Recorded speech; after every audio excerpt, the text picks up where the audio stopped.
because we really, we want help, not hindrance. Why would the Fed hinder? But with the help of the Fed, with the right choice, if we make the right choice, a lot of times you make a choice, you think it's good, and it turns out to be not good.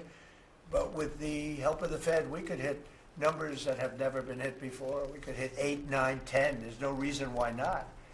And, I talk about, if you go back 20 years, 25 years, I'm old enough to remember, when we had good news, when you announced good news, the stock market went up. You announced anything good, the stock market went up. You announced bad, the stock market went up. And that's the way it should be. But now it's, over the last 15 or so years, if you announce good news, that means they're going to raise interest rates because they want to kill it. So you can never really be that successful because you announce all record numbers, great, because they're afraid of inflation. But growth doesn't have to have any impact on inflation. It can make inflation go down in many cases. So, and you've seen that with us. I mean, we're growing at a much faster rate than anybody thought was possible. We have very controllable inflation. With Biden, we were getting killed, and we had the worst inflation in 48 years in history, in the history of our country. And that's with going down. So growth is a great thing. It doesn't mean inflation. And I want to go back to a system where when we announce good news, they say that's great. We can lower interest rates instead of raise interest rates. And by the way, if inflation comes, we'll take care of it when it comes. But they're trying to guess it, and they're trying to get it 10 years before in advance. And we want to make this country greater than ever before, and I think we're doing that. But we want to make it that when we announce great news, everything goes up. If we announce bad news, that happens too. We bring it down, and we control, and we do what we have to do. But we can have numbers in the upside like nobody's ever seen before. I want to ask Bobby to say a few words, if he would, about some of the incredible things that we've been doing in your department with Oz and everybody else.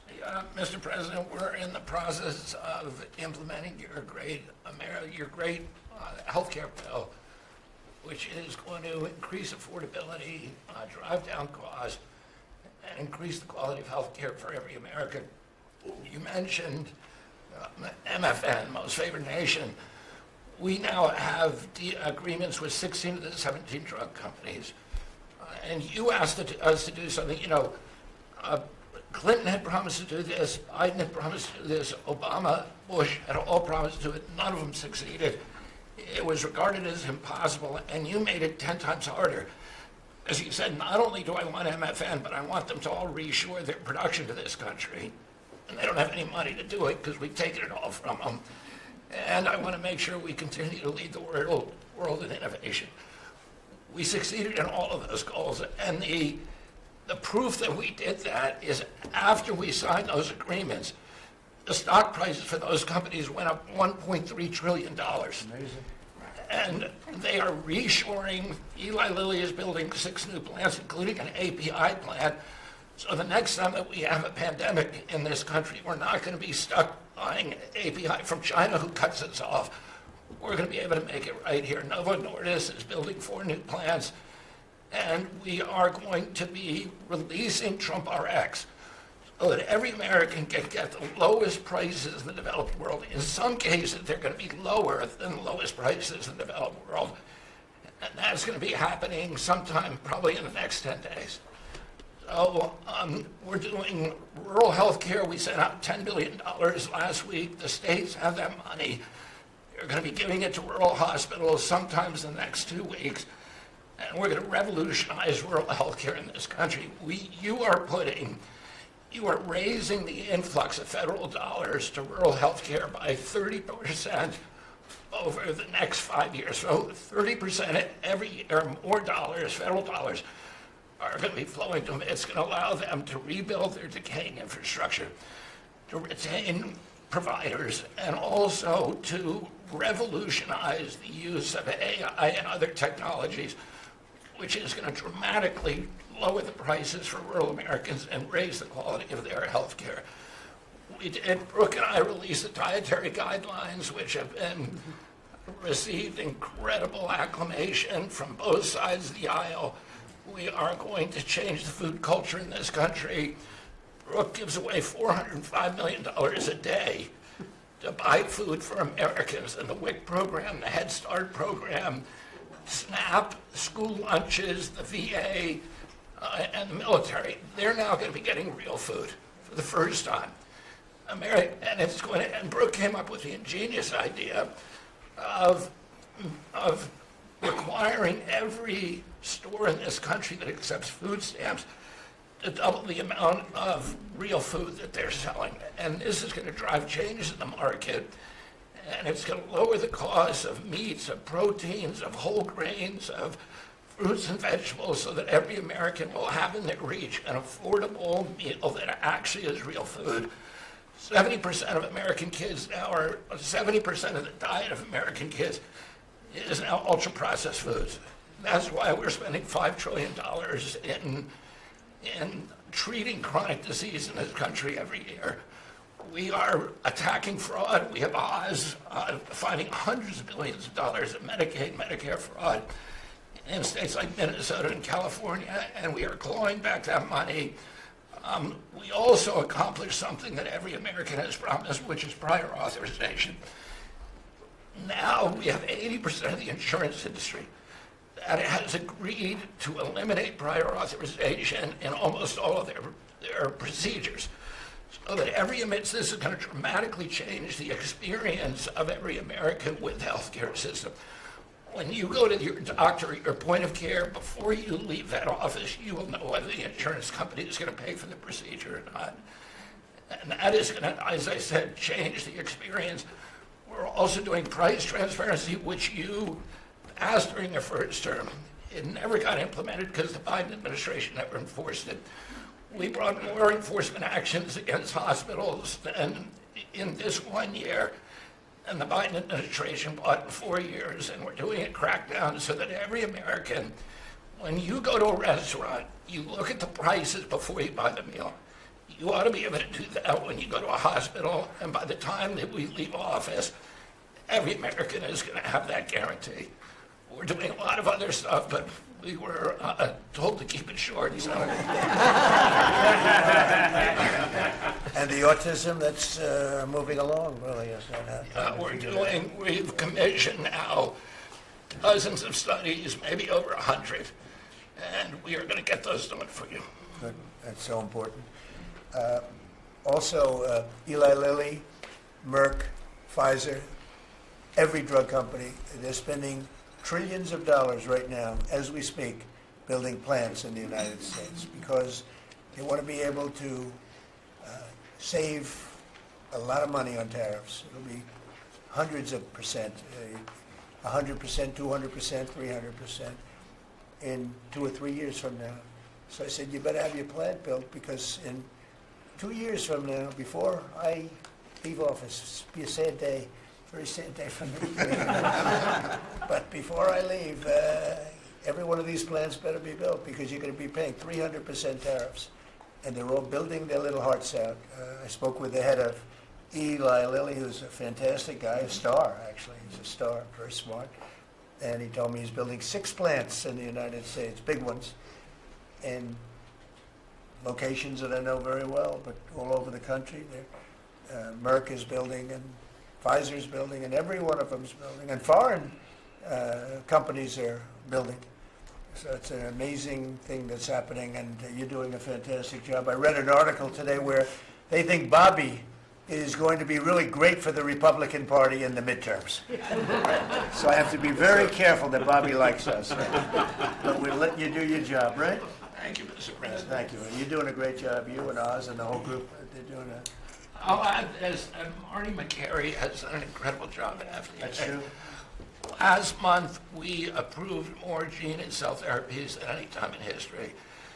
And we're making this a safe and productive and encouraging ecosystem for biotech so that China does not steal that industry from us. Fantastic. I'm going to ask Scott Turner to speak really quickly about housing because, in my opinion, I have very strong opinions on housing. That's what I did for a long time. I did good with it. But, we got to get interest rates down even lower. They are now pretty low, but we got to get them lower. And I'm a big factor, to me, the biggest factor is interest rates for housing. Only in that You know, you have a lot of people that have become wealthy in the last year because their house value has gone up. And, you know, when you get the housing, when you make it too easy and too cheap to buy houses, those values come down. I don't want those values to come down. We have millions of people that own houses, and for the first time in their life, they're wealthy because their house is worth $500,000 or $600,000 or more or less, but more money than it's ever been worth before. I don't want to do anything to knock that down, and so I want to be very careful with this. You know, you make housing, I can turn on housing immediately, but you make it too easy and you're going to knock the value down of people that own houses. I want to, for those people, those millions of people that own houses, we're going to drive those values up, but we're also going to try making it easier for people to buy. The best thing that can happen for both groups of people is lower interest rates, and those interest rates are coming down, and with a proper, intelligent person at the Fed, that person will be able to work with us to get interest rates down. That covers all of the sins. It covers everything. Lower interest rates keeps the values up for the people that have housing and lets other people buy housing. And Scott, if you could just expand quickly on that. Yes, sir. You did allude to when we first came in, sir, you know, our fiscal house in America was a mess, but because of your economic policies, the economy is thriving. And I do have some good news to share. As you said, you know, good news. I hope this will make the interest rates continue to go down. But because of your policies, sir, home sales in December, they rose sharply to their strongest pace in 3 years. A lot of people, when we first came in particularly young people, were concerned and asking the question whether they would ever be able to afford to buy a house in America, which is the American dream. The 30-year fixed mortgage rate dipped to a multi-year lows, driving monthly payments down for the 2 years at the lowest levels. So more people can get a mortgage now, more families can be able to afford to get a home and achieve the American dream. At HUD last year, we helped and supported over 1 million people through FHA and Ginnie Mae to be able to buy a home. 500,000 of those were first-time home buyers, and hundreds of thousands of our veterans we supported. And so that's good news that millions of people in our country are now beginning to buy homes. We also, sir, saw that you are, and we're working with you, making bold action to ban institutional investors from buying single-family homes. Those homes are for the American people. So, sir, thank you for your leadership on that. Also working with Director Pulte over at FHFA to buy $200 billion worth of mortgage-backed securities, driving down even more the cost to get a home. And so we're grateful for those actions. Also, the One Big Beautiful Bill has been tremendous, making the low-income tax credit increase, working with Secretary Bessent at Treasury to produce more projects and more homes in America. And the One Big Beautiful Bill also made our beloved opportunity zones permanent. And the media doesn't talk about opportunity zones very much, but I'll do it today because I know that they have been transformative in our country. Over 1 million people lifted out of poverty, sir, in opportunity zones, 300,000 new units of housing in opportunity zones, and a 3.4 increase in the value of houses. By the way, we have to give him credit. Senator, he's a great guy. Tim Scott came to see me, first administration, first term, and he had this idea for opportunity zones, and he gave me the idea. We did it. We implemented it. It's one of the most successful programs in the history of our country, and nobody talks about it. The press doesn't talk about it, but I want to just tell you, Tim Scott, Senator, South Carolina, did a great job, right? Did a wonderful job, yes, sir. Did a good job. He's a good man. Yes, sir. And so those have been made permanent now. Will help millions of Americans to be able to afford to buy homes. Also, the One Big Beautiful Bill has been allowing HUD to make sure, working with Department of Homeland Security, that every person that lives in HUD-funded housing is an American citizen.